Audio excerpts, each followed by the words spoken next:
Hi, good afternoon, everyone. Thank you for joining this information session, and I guess you all can hear me clearly. Uh, Ravish, are you there? Yeah, Yes. it's here. Okay, awesome. So we have a reasonable number here. We can start the presentation real quick. I understand it's your Saturday afternoon, so I'm not going to spend much of your time going through some of the contents you may have seen before.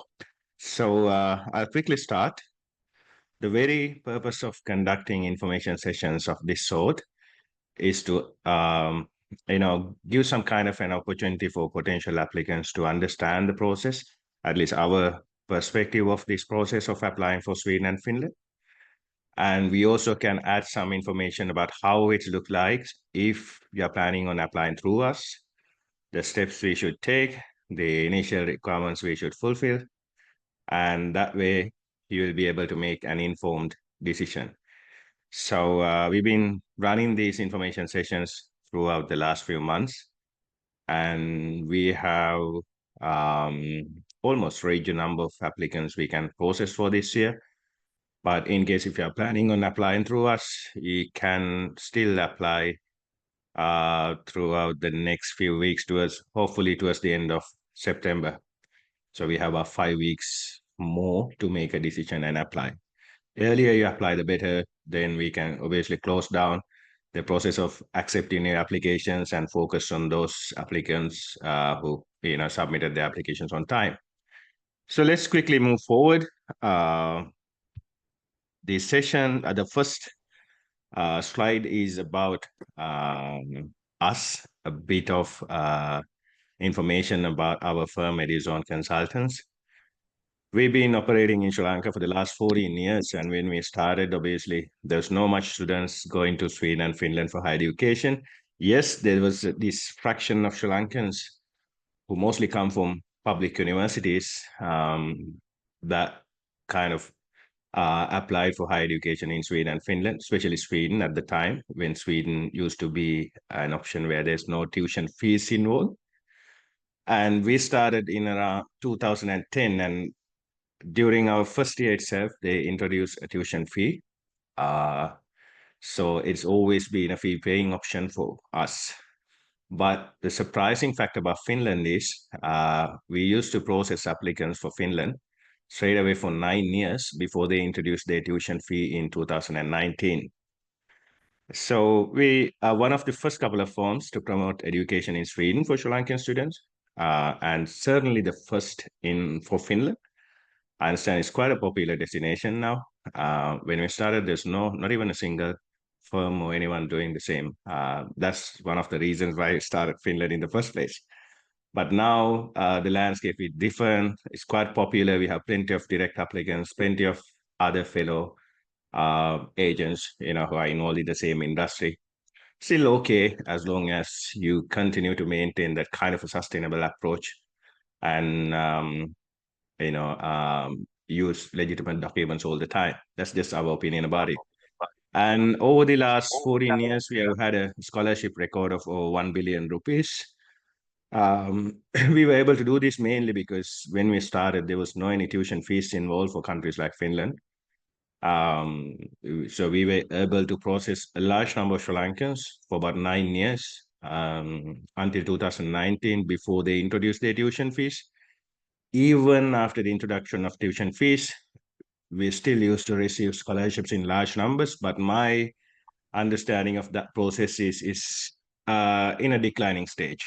So if, let's say, 150 Sri Lankans used to receive 100% scholarships from Finland 3-4 years back, now that number has come down by at least half. And I think over the next 3 or 4 years' time, Finland will definitely be an option where most of the students have to pay a tuition fee and study there. So it's a fact. So that we are anticipating that change, and hopefully in 3-4 years down the line, we'll all have to pay tuition fees for Finland as well.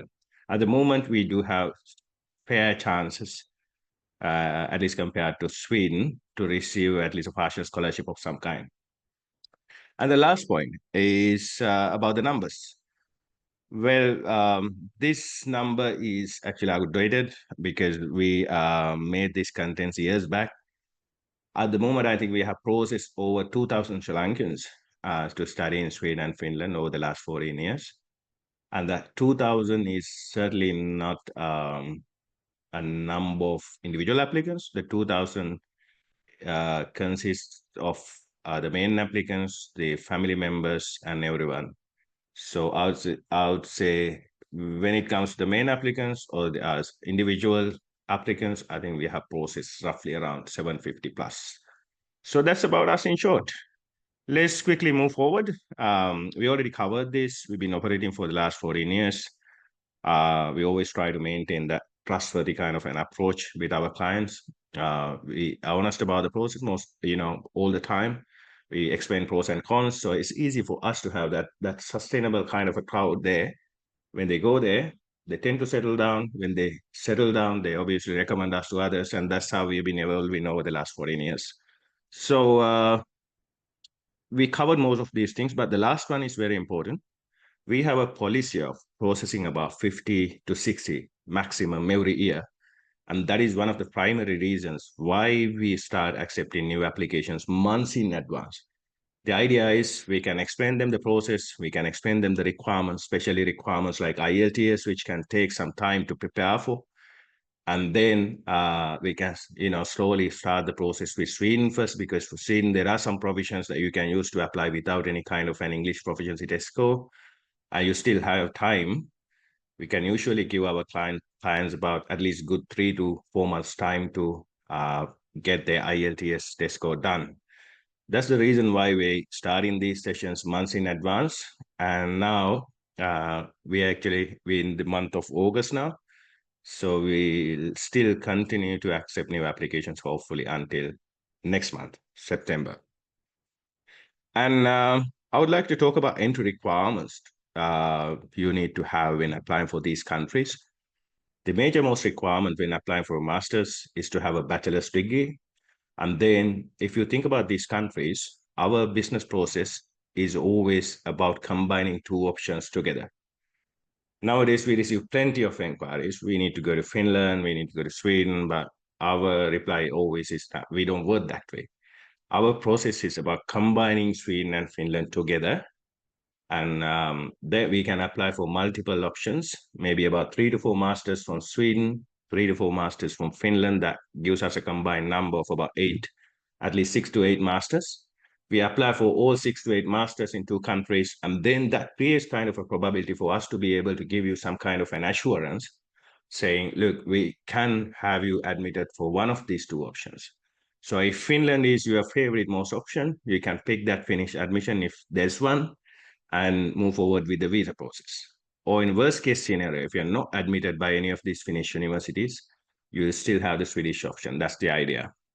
So the general requirement is to have a bachelor's degree with a class, especially if you're adding Finland, or at least a higher GPA. If your GPA is above 2.7 or 2.75, we may still stand a chance for Finland. But if your GPA is lower than that, we will probably have to stick to Sweden. So that's the general idea. And then there's something important I need to share with you guys. About a couple of years back, Swedish authorities changed these requirements to apply for a master's degree there based on a Sri Lankan bachelor's degree. And they came up with this requirement. You have to have a bachelor's degree that's 4 years in length. That's applicable if you're a graduate of a Sri Lankan university. So if you have completed your bachelor's at a Sri Lankan university, the requirement to apply for Sweden is that you have to have a 4-year bachelor's degree. The only other option is, let's say you have a 3-year bachelor's. You can still apply, but you have to have 2 years of postgraduate education completed after the bachelor's. If you have a 4-year bachelor's, we are all good. And then anyone who has completed any kind of a British offshore degree, Australian offshore degree, or any of these offshore degrees commonly available in Sri Lanka, you can still apply. That 4-year degree requirement does not apply in your case. So the second one is But anyway, before I continue, I understand some of you may have questions. I'll quickly cover these chapters or cover these slides first, and then I'll give you guys some time to ask all your questions. We'll do it that way. So the second requirement is about IELTS. Again, if you're planning on applying for Sweden alone, there's a provision. If you have passed general English as a subject at A levels, you can use that, in place of some kind of an English proficiency test score. So you don't really need to produce any English proficiency test score if you're planning on applying for Sweden alone. But then again, as I explained during the first few minutes, Finland has better chances when it comes to securing a scholarship. So if you are intending on applying for a scholarship, then you better take up IELTS. But the unfortunate part is if you go through us, we don't have much time now. The best we can do is we can accept your applications for Sweden first, and we can give it time till mid of November to get your IELTS sorted. The general requirement is you have to have 6.5 is 6 for each component at the academic module if you have to apply for masters. And in case if you are planning on applying for bachelor's, the general requirement is to have passed your A levels. And if you are adding Finland as a bachelor's applicant, we recommend you to have some kind of an IELTS score. The general requirement is 6 points for each component. And on top of that, you may have to complete the test called SAT, Scholastic Aptitude Test, and have this SAT score and IELTS score ready by mid-December at least, to have some chances to be able to get into a university there. University that use SAT or competitive entrance tests as a part of the selection process. So we are more focused on masters. That's what we've been doing for the last 14 years. The majority of our applicants are postgraduate ones. So for them, the general requirement is to have a bachelor's degree. The higher GPA you have, the better. Plus, if you're planning on adding options like Finland, you have to be able to complete an IELTS test score of at least 6.5 overall with 6 for each component by the mid of November. And if you're planning on taking a PTE, the requirement for PTE is to have 62 overall with no component less than 59 for most of the universities. So the best we can do is, since Sweden does not require any kind of an English proficiency score from those who have passed your general English as a subject at A levels, we can start the process with Sweden now and complete that process. If you submit us the right English proficiency test score by mid-November, we can then add Finland as well. That saves us time. We can prepare in advance, and that way we can ensure we complete one part of the process first before moving towards the second or the remaining part of the process, which is Finland. The third one is, in case if you are not able to secure a scholarship of any kind, you can still pay a tuition fee and study in these countries, especially Sweden. You have to prepare for that, but then you always have that option in Sweden. In case if you don't have any scholarships, you are highly likely to be able to secure an admission, and our firm actually offers a placement guarantee for Sweden if you apply through us. But that is something we can confirm after formal assessment. We don't accept every single application that comes our way. We can conduct an initial assessment and then confirm if we are happy to move forward. And if we move forward, we can assure you of a placement, at least for Sweden. The next point is about GMAT. It's applicable again to those who come from management backgrounds.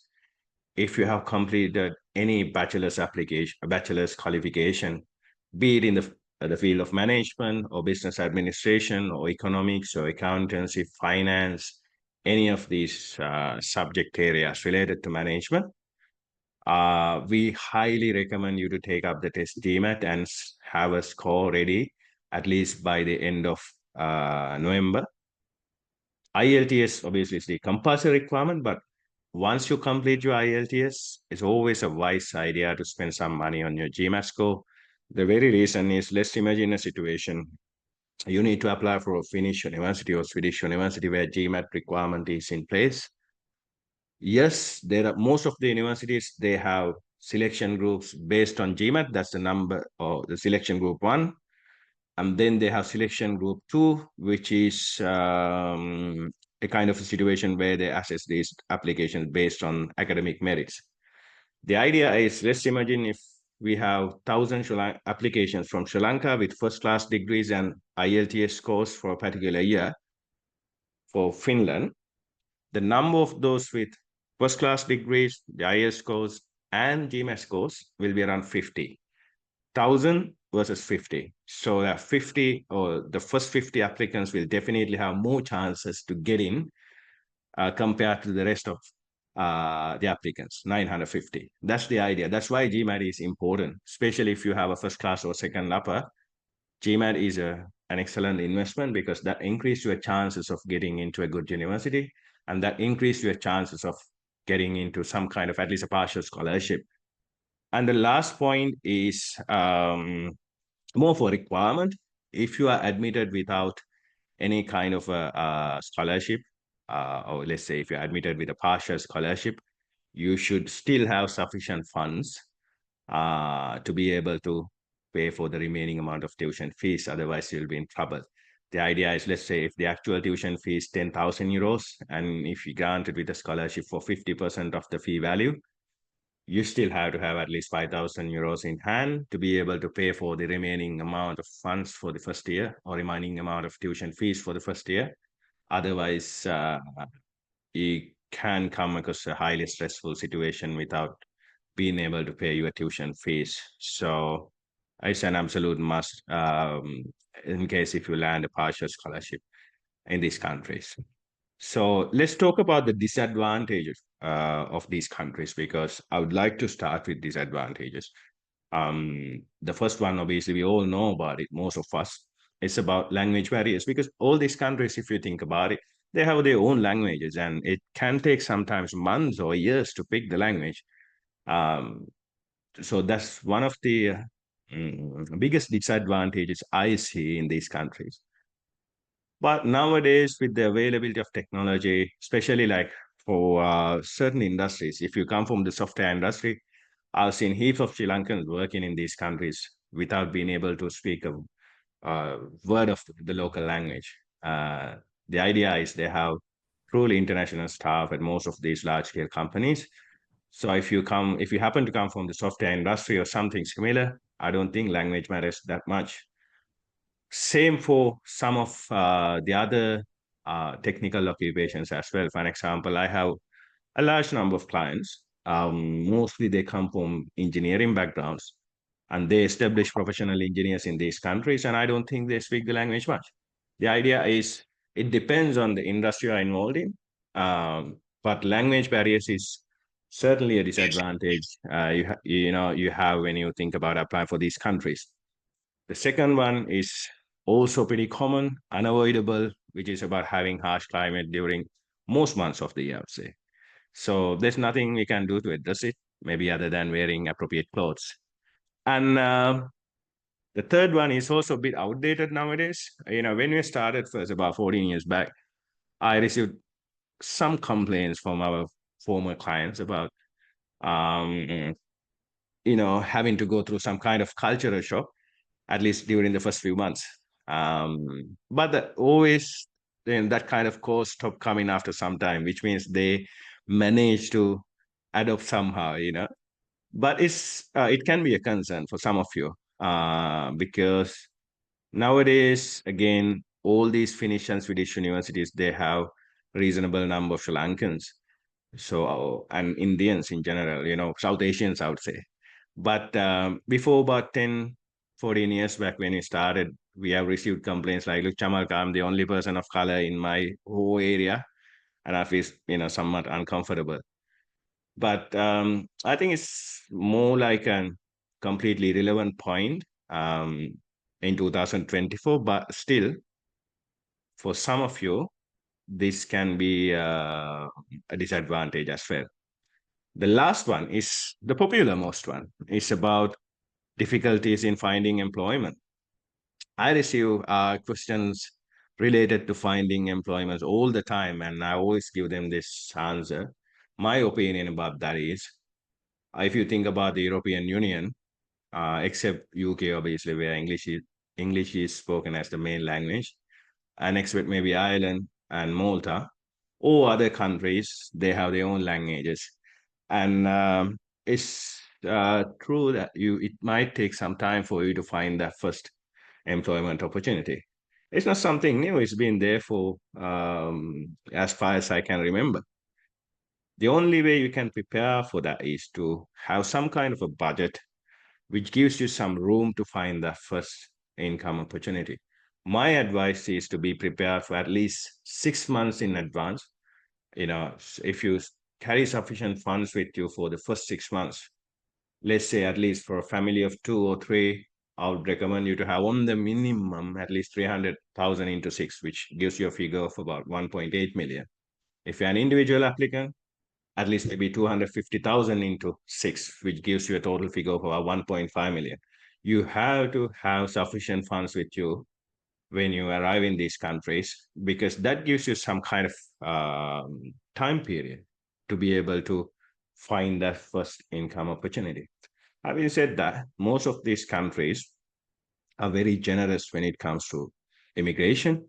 For an example, I've never seen they change their rules related to migration drastically. Yes, they may impose new rules from time to time, but if you think about some of the mainstream countries, for an example, I don't want to name the country, but I've seen some changes. For an example, there's this very popular country that came up with their regulation to stop anyone above the age of 35 to have post-study visa. So when that happens overnight, people run out of options.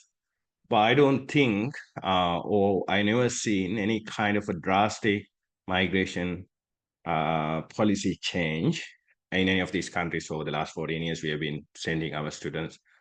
So that's something you have to, that's a disadvantage. The ability to find a job in the short term, that's a definite disadvantage, yes. But how to address it, I think you have to be prepared with some kind of a budget to be able to afford your living expenses for a certain time period. If you do that, then you can overcome that hurdle. So let's keep moving. And since we talk about the disadvantages, I now want to talk about the advantages. The first one I see is the fact that they have truly international learning environment and plenty of scholarships. The idea is, if you think about countries like Sweden, they used to have an absolute free education system until the year 2011. If you think about Finland, they used to have, again, an absolute free education system that's open to international students until 2019. The idea is all these Nordic countries at some point of time have had free education systems open to international students. That is the very basis why they're still trying to offer at least a partial scholarship for most of the students. I'm talking about countries like Finland. So that's definitely one of the major advantages you have in these countries. The second one I see is about social security benefits. I'll give you one example. I've heard about these Sri Lankans going to Finland recently, who take advantage of some kind of a system. They have to learn the Finnish language. So the idea is, if you learn the Finnish language, you'll be paid some amount of money. I don't really recommend doing that. But unfortunately, I've heard most of the reason immigrants try to take advantage of that. The idea is, nowhere else you can even think about it. If you think about any mainstream country, I don't think while you are on a student visa, you can claim any kind of social security benefits.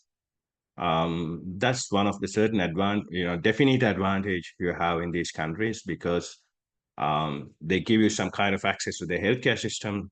If you have kids, they don't have to pay a single cent to attend a private public school or even a daycare for the most. Even if the daycare is privately run, the government will still pay them a certain amount of money, which will bring down the cost you have to bear, if I'm not mistaken, to around 50 euros, which comes to about 17,500 something. rupees. So the idea is all these Scandinavian countries, they allow immigrants, regardless of what visa they have, to access most of their social security benefits, which is definitely an advantage because you can feel safe knowing that if something goes wrong, there's help available. The third one is the ability to apply for a work permit even with an entry-level kind of a job offer. Um, but then again, when you say entry-level kind of a job offer, it's arguable. The idea is if I start with Sweden, they used to have a system where the average requirement for a work permit used to be about 13,500 Swedish kroners about 3-4 years back. And that was the minimum wage at that time. So anyone, regardless of the job you find, if you had a full-time contract, you had the ability to apply for a work permit. But now those rules have been changed.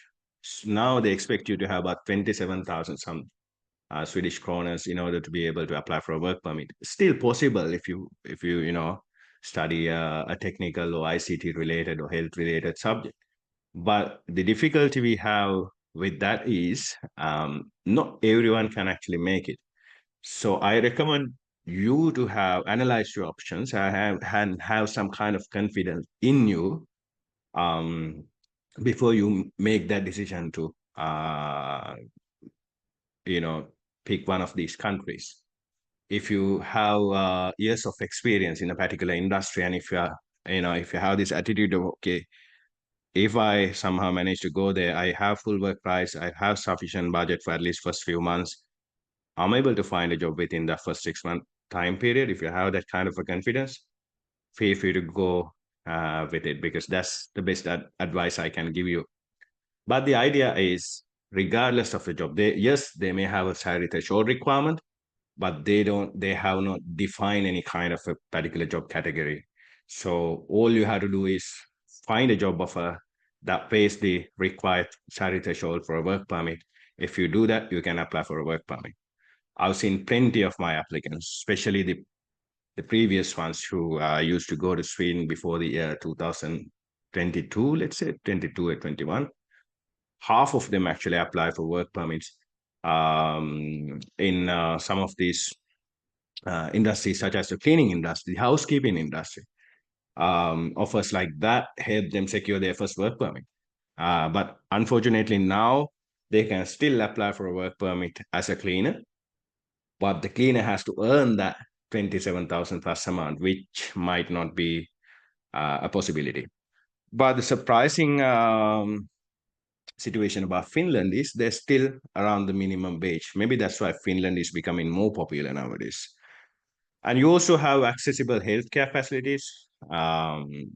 Most of the times in the event of hospitalization, uh, all these countries, less or more, allow you to access their healthcare system, just as how a regular citizen would do.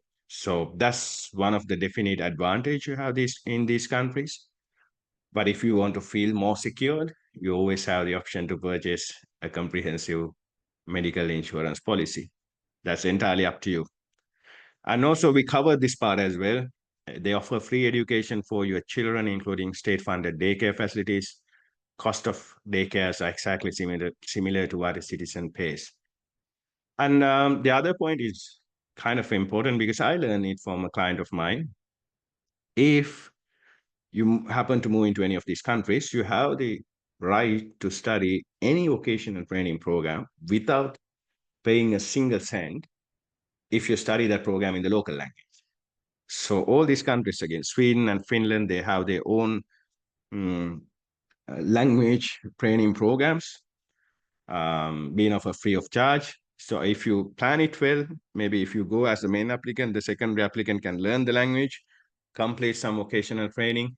And the advantage of that is most of these vocational training programs are designed by looking at the employment opportunities available in the country. So if you complete these programs, you do receive some kind of support from the state to secure employment.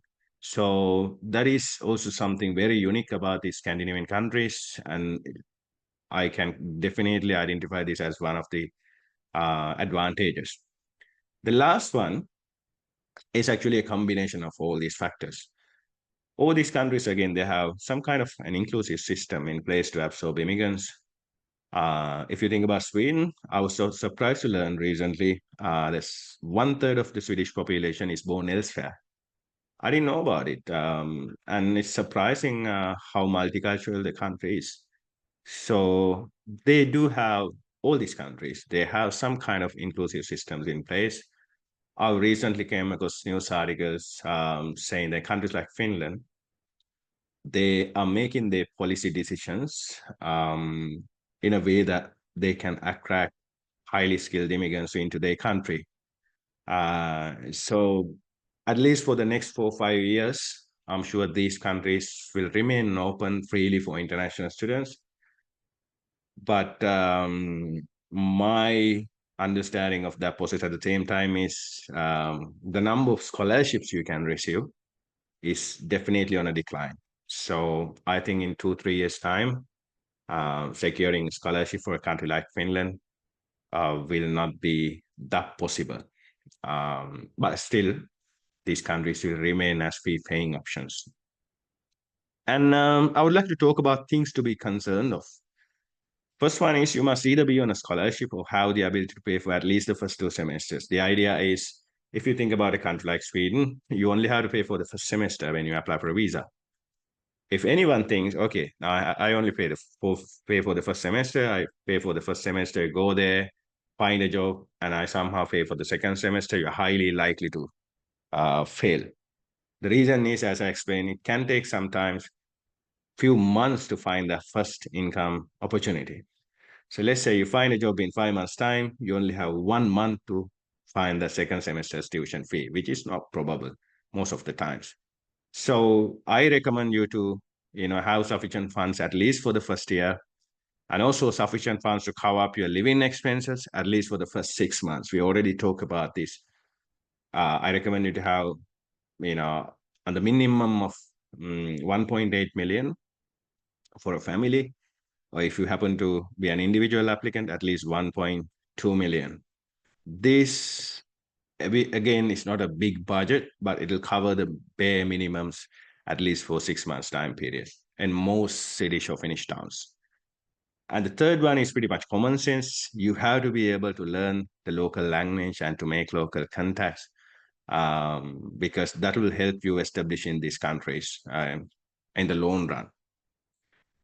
The other point is about the ability to try securing a full-time job for the spouse, which is also something very unique about these countries.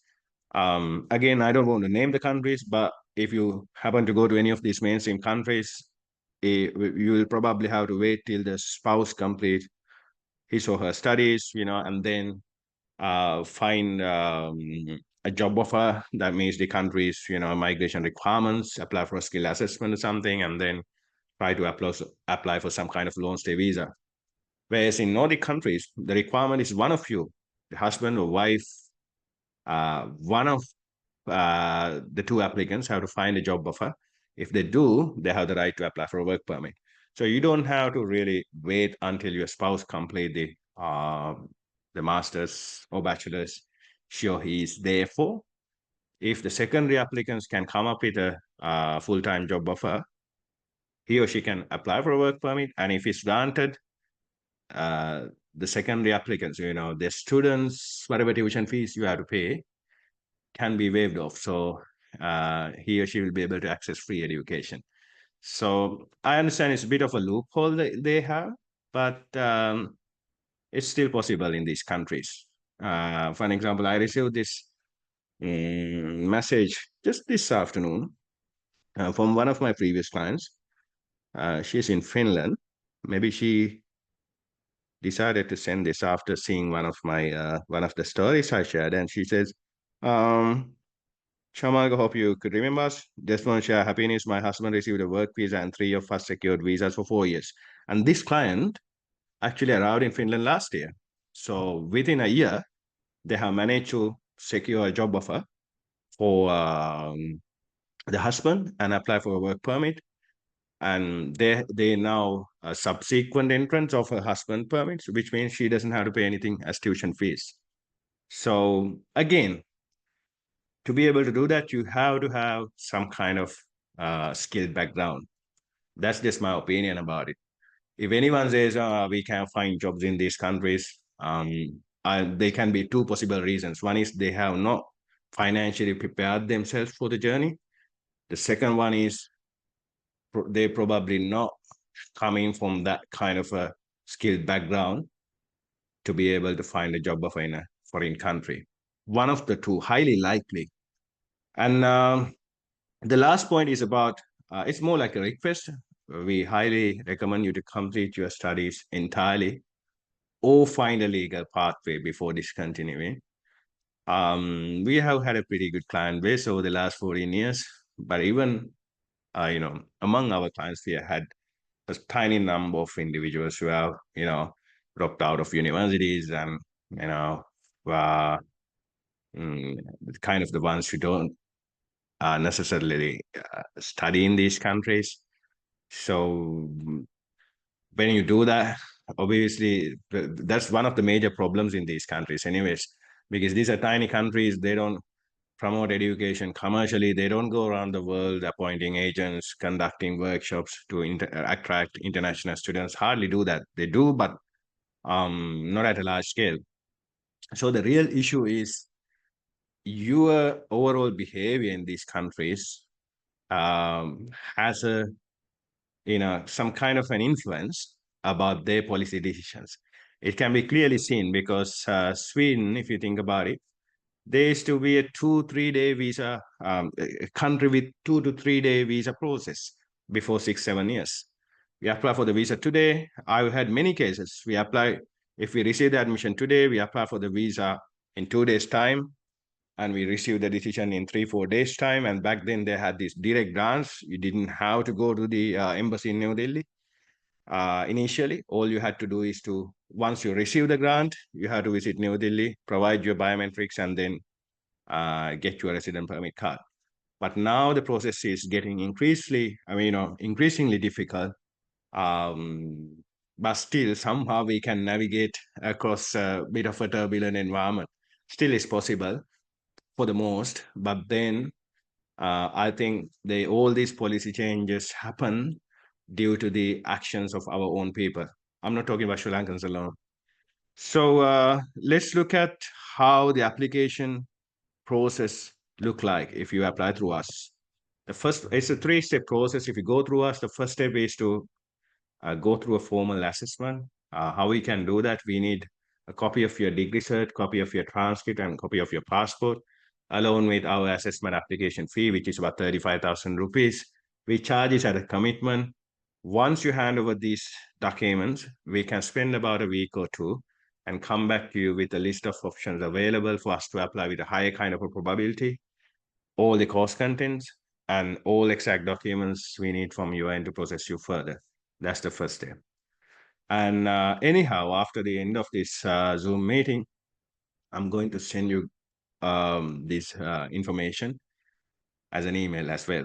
So the second step is, once you receive the assessment outcome, you can pick your options. You can pick about 3 to 4 options from Sweden, 3 to 4 options from Finland. And if you happen to be an individual applicant, we also can apply for 2 more countries without charging you anything extra, namely Norway and Estonia, both of which offer plenty of scholarships again. Anyway, that's only for individual applicants. So we can identify these options during the assessment process, come back to you with a list of options available, all the course contents. You go through our list, pick the options, and then you can submit the chosen options along with the actual documents. And at that stage, we charge about 185,000 rupees. I understand it's quite a lot of money, but then again, as I informed towards the beginning of this conversation, we only process about 50 to 60 applicants. So we need to, unfortunately, charge you at least that kind of money to be able to run a sustainable business. So, but that money, once you pay that, And once you identify your options and support, us with the required documents, we are liable to secure you an admission for at least one of the options you pick from our list. That's the idea. So that's these two steps are the first phase of the application process. And if we apply on time between mid-March to mid-April next year, we can receive all the admission decisions from all these countries and then start the visa process. When we move to the visa process, if you receive a scholarship of at least, let's say, for at least 50% of the tuition fee, we charge about 450,000 from the main applicant and extra 100,000 from the co-applicant. In case if your scholarship value is less than 49%, or in case if you decide to go in as a fee-paying applicant, then our service charge will drop to around 350,000 for the main applicant and extra 100,000 for the co-applicant. And throughout this process, we don't charge from children. We just wanted to, align our charges with the Nordic countries.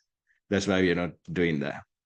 So I already explained this. It's the assessment process. You need to submit copies of your bachelor's degree cert, the transcript, passport, together with our assessment application, which is something I can send you after this meeting. Once you hand over these documents, we can spend about a week or two and identify the easiest possible options we can apply with your credentials, course contents, and all exact documents we need from your end.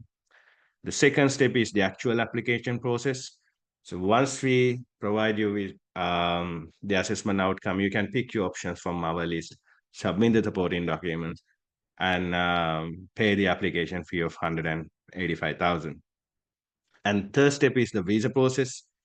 So the visa process is different from one option to another, but the general idea is both Sweden and Finland, they have electronic visa processes. For Sweden, we go through the authority called Swedish Migration Agency. For Finland, the authority is being called Finnish Immigration Service.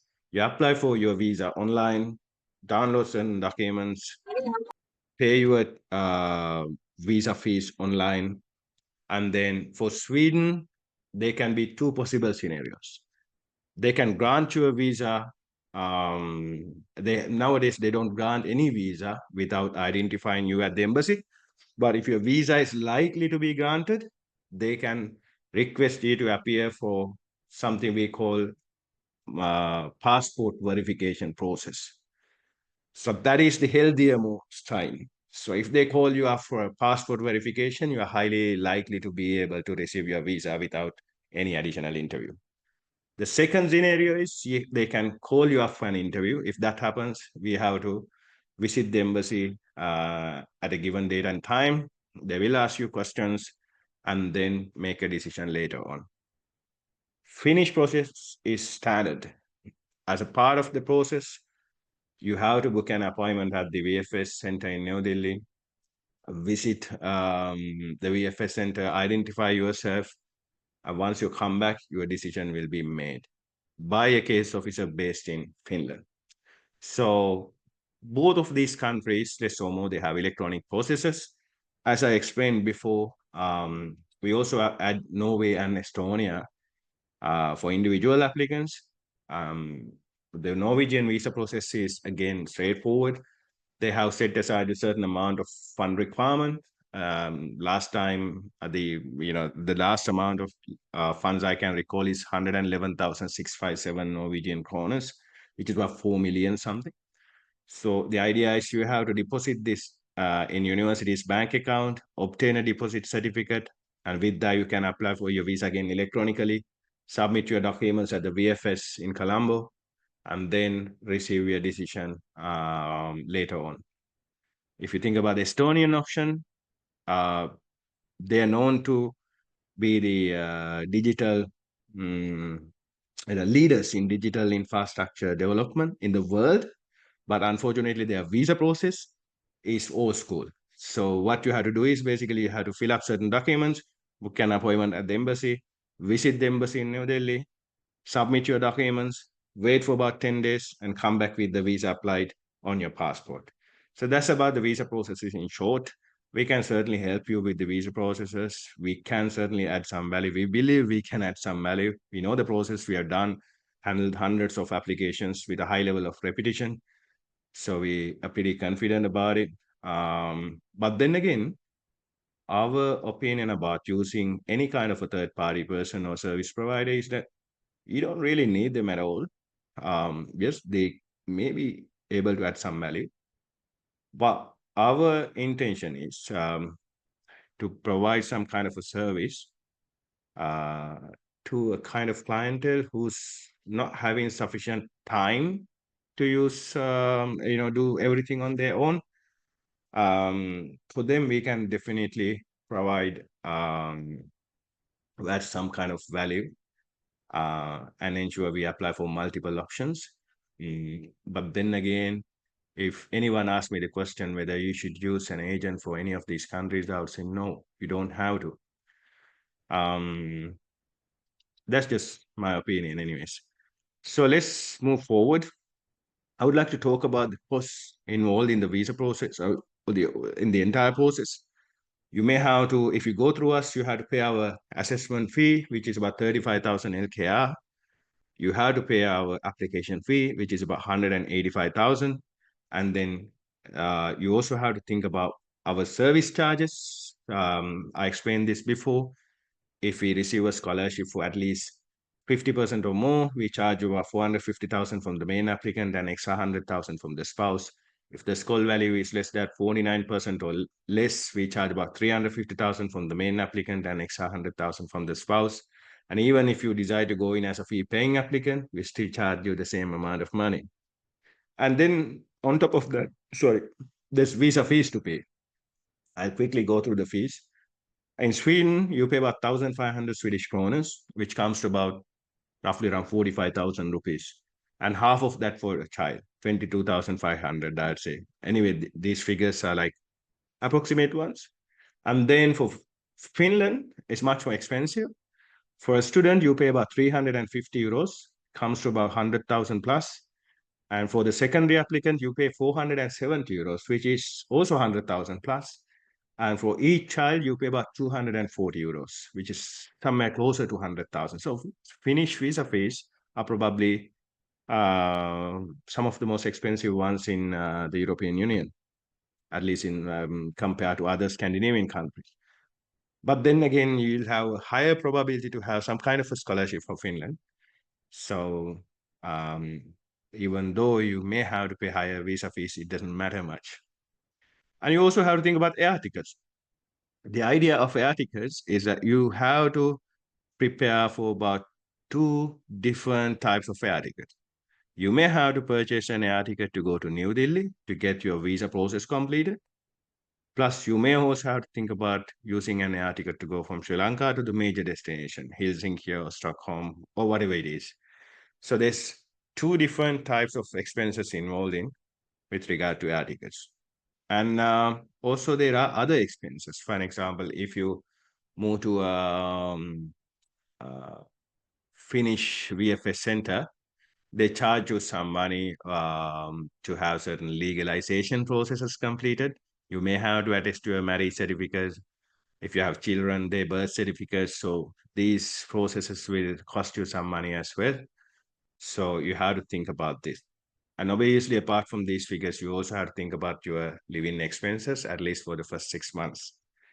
I'll quickly talk about the pathways of settling down in these countries because I understand as immigrants, we all need to find pathways to settle down, maybe to apply for some kind of long-term visas in future with the intention of becoming citizens of those countries. So there's two major ways our clients do that. There can be many other ways as well. I'm going to talk about two major ways in particular. The first one is to go for a work permit. We talk about this during the previous slides. The idea is if you or your spouse can find a job offer that meets the country's salary threshold requirement for a work permit, you can apply for a work permit. And after about 4 years on a work permit, you can apply for your permanent residency. So that's just one way to do that. And the second one is my most preferred method. Since most of you are applying for masters anyways, if you have the ability to secure an offer for a PhD, which is highly competitive, but if you can somehow do that, all the PhDs in all Scandinavian countries are considered, as equivalent to employment. You will receive work permits anyways. So if you apply for a PhD and secure a resident permit for that purpose, you are highly likely to fulfill that 4-year time duration required for loan stay visa. So that's probably the safest mode pathway, because all these universities again pay you a reasonable stipend. Yes, maybe lower than what you can make in that country on monthly basis, but still very well worth it. Because once you complete your PhD, obviously you'll have an increased level of acceptance in the industries. That's one. The second one, you can even think about joining universities there. And the third one is you'll be able to complete that time duration requirement for permanent residency without doing mm, anything extra. So that's about the two major ways you can settle down. But there can be other avenues as well. For an example, I've heard of this situation where in Sweden, if you invest in a business, I'm not sure about the exact requirement, but I've heard from my clients it's not that much. And run a business for about 2 years, you can be granted with permanent residency. There can be many other avenues as well, but most of our clients, I would say about 70 to 80% of them, they manage to secure their work permits, or they manage to secure their permanent residency by applying for a work permit initially. And we have had hundreds of such applicants. And if you happen to go to any of these countries, just look around, and I'm very sure most of those recent Swedish or Finnish citizens who acquired their citizenship by being in the country as a student initially are highly likely to be our clients. Not the recent one though. We lost that grip. Now there's plenty of students, direct applicants. We don't mind, but the previous lot, most of them are ours.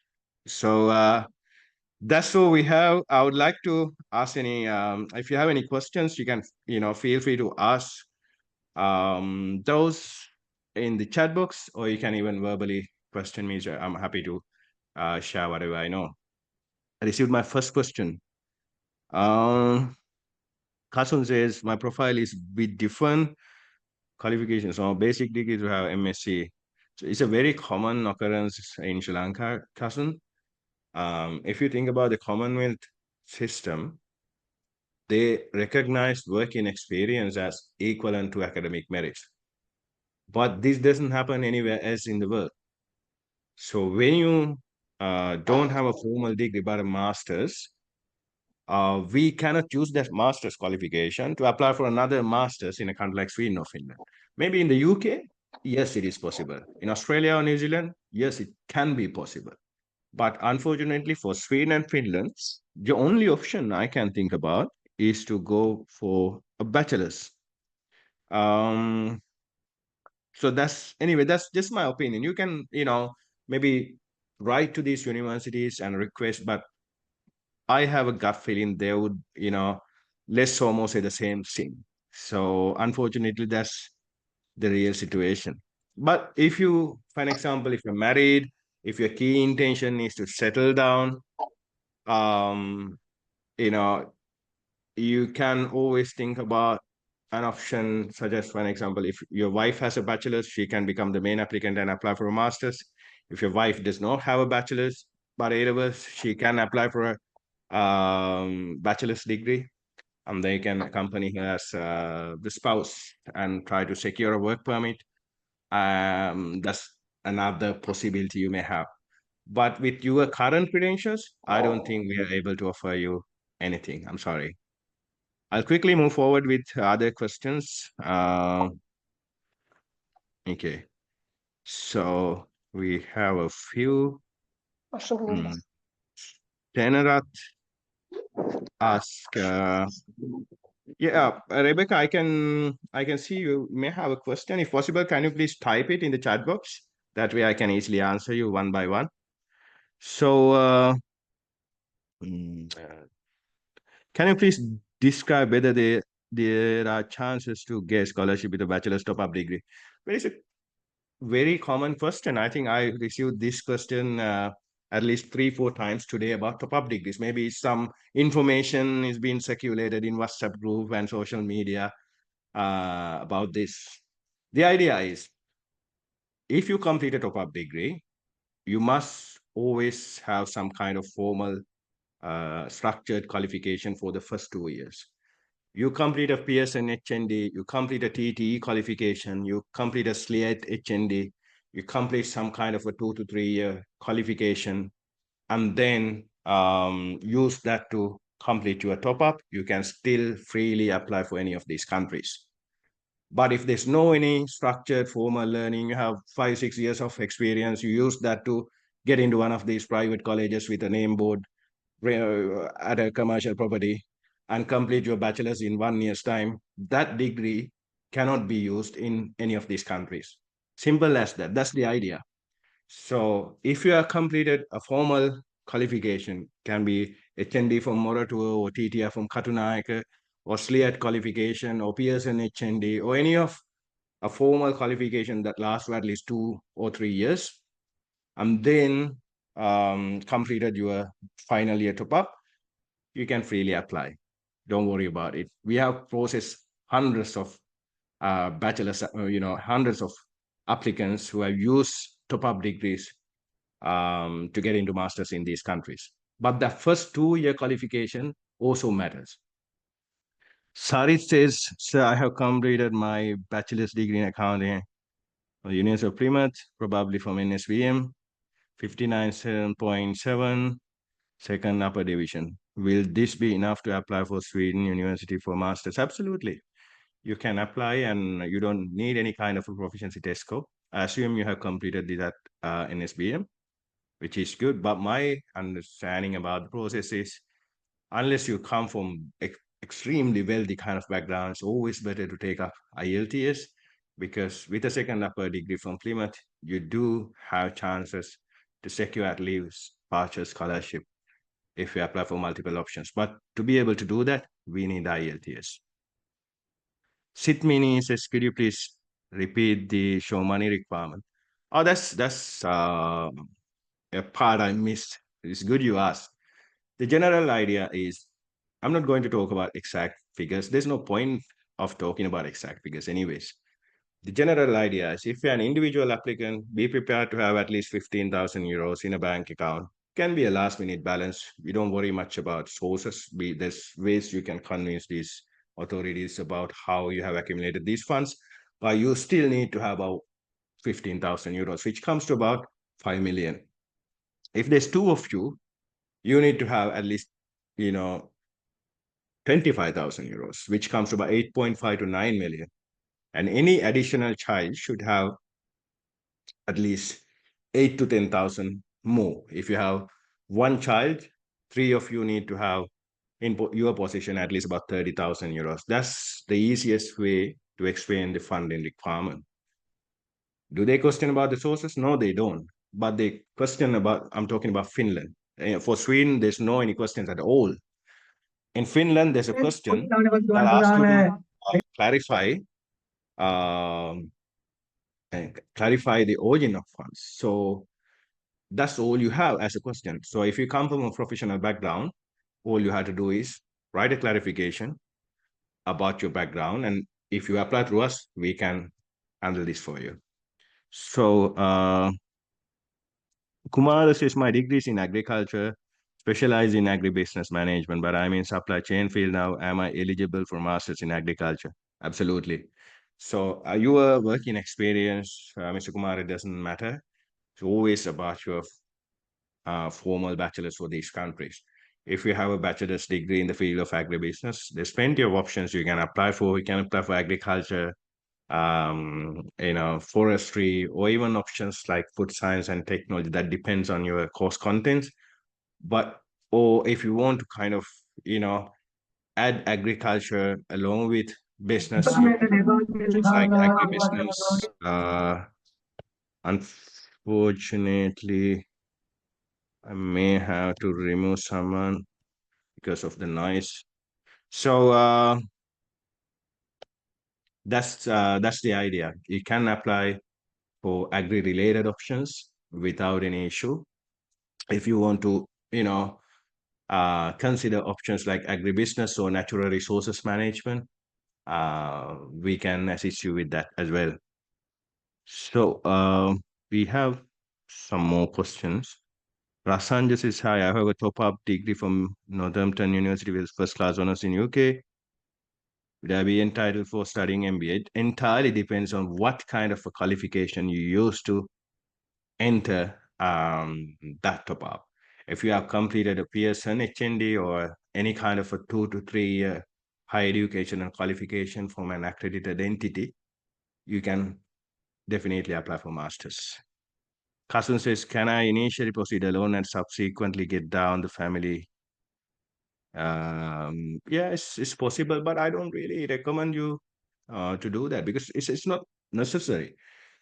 It's okay. You can initially, if okay to proceed alone if you have difficulties with, let's say, now if you go into one of these major countries, you may have to find schools for your children, pay additional tuition fees for that. But all that is not there in Nordic, these countries. If you have a budget good enough for a family of 3 or 4, to fit your family size, I recommend you to move together. And there's a reason for that.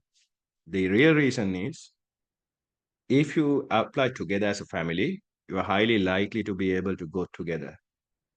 But if you are adding family members once your journey is initiated, then the provision they have is called family reunification, which does not receive that priority, compared to a student visa process. So it's always better to apply together at the same time. If you want to go first and then let them arrive later on, it is a good option. You can, get them to arrive maybe a month or two later. That's possible. But I recommend you to apply together at the same time, because if you want to apply for the visas later on, family reunification can sometimes take several months to process. That's just my thought about it anyway. Mr. Senara says, are there courses available in civil engineering? Yes, plenty of them. Construction related fees for masters. Yeah, you have plenty of options. You have civil, you have options even like water engineering, railway engineering, all these options you can apply with civil qualifications. You also have options along the lines of sustainable development, project management, and heaps of other options. So that is all I have for today. Rebecca, Rebecca, I think you wanted to ask a question. Are you still there?